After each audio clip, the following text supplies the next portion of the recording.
What if I told you that goblins put Legolas in prison? During the quest to destroy the One Ring, the Fellowship took a detour through the goblin town of Goblin Town. While there, they were captured by the goblins and thrown into their dungeon. Now, Legolas was no stranger to being in a dungeon. In fact, he was a master at stealth and escaping. So, while the other members of the Fellowship were busy getting tortured, he took it upon himself to escape and find a way to free everyone else. As the story goes, he managed to get into the Goblin King's throne room and steal his keys. With the keys in hand, he freed not only himself, but also Gimli, who was being held captive by the goblins.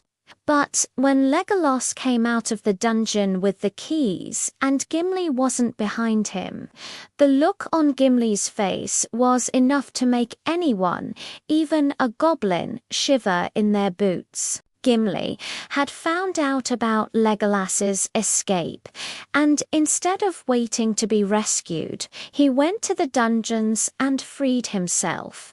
And when he got up to the throne room, he saw Legolas about to use the key on the last of the prisoners.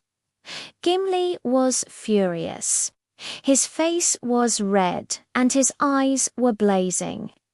He started to yell at Legolas, but not in the Sindarin language or even Quenya, the languages of the elves. No, Gimli was yelling in Goblin tongue, a language he had picked up during his time in the dungeon.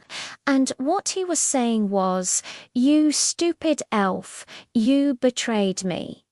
Now, you might be wondering why Gimli didn't just use one of the keys to open the lock on Legolas's cell. Well, the thing is, goblins don't use locks on their cells.